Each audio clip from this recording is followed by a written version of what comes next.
First from the Majority Leader Mitch McConnell and Democratic Leader Chuck Schumer. Here they are. For weeks, I've continuously said I wouldn't let the Senate become a theater for show votes and messaging stunts from either side. We'd only vote on plans that stood an actual chance of being signed by the president and thus obviously becoming law. So I was glad to see today the president's announcement that he and our Democratic colleagues have reached an agreement that will immediately reopen the government while providing the room to negotiate a funding bill for the Department of Homeland Security.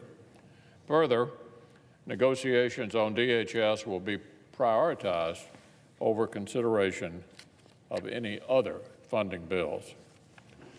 So with cooperation, we can pass legislation opening the government and send the DHS appropriations bill to a conference with the House today. I'm glad the closed portions of the federal government will reopen and get back online. I'm glad that the dedicated men and women of the Coast Guard, law enforcement, the TSA, and all the other federal employees will not have to go longer without pay for their work and will receive their back pay.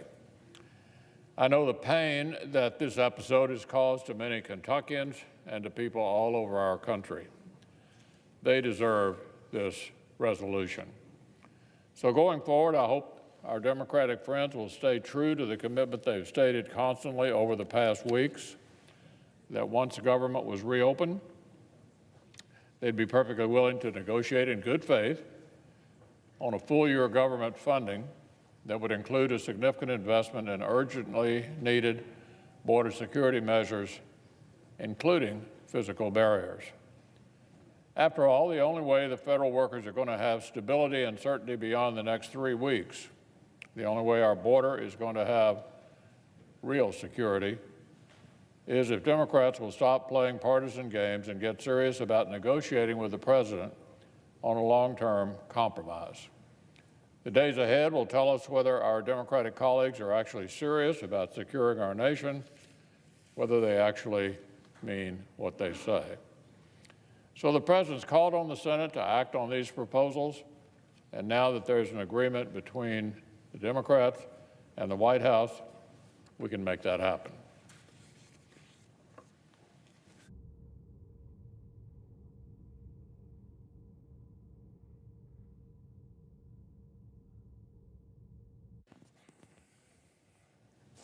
Madam President. Democrat leader. Madam President, the longest shutdown in American history will finally end today. The President has agreed to our request to open the government and then debate border security, which is great news for 800,000 federal workers and millions of Americans who depend on government services. I want to thank President Trump and Leader McConnell. As just outlined, we have agreed to pass a clean 3-week continuing resolution to reopen the government. Also, we will pass legislation in the Senate related to the Department of Homeland Security so the House and Senate can participate in a conference committee on that legislation. In the conference, Democrats and Republicans will have the opportunity to negotiate the details of the Homeland Security bill, which includes issues of border security, humanitarian aid, drug inspection technology, and many others. We expect the continuing resolution to clear the House and be signed by the President today. As soon as the President signs the legislation to open government, we in Congress will roll up our sleeves. I genuinely hope that this process can produce something that is good for the country and acceptable to both sides. We don't agree on some of the specifics of border security. Democrats are against the wall. But we agree on many things, such as the need for new technology and the need to strengthen security at our ports of entry. And that bodes well for coming to an eventual agreement.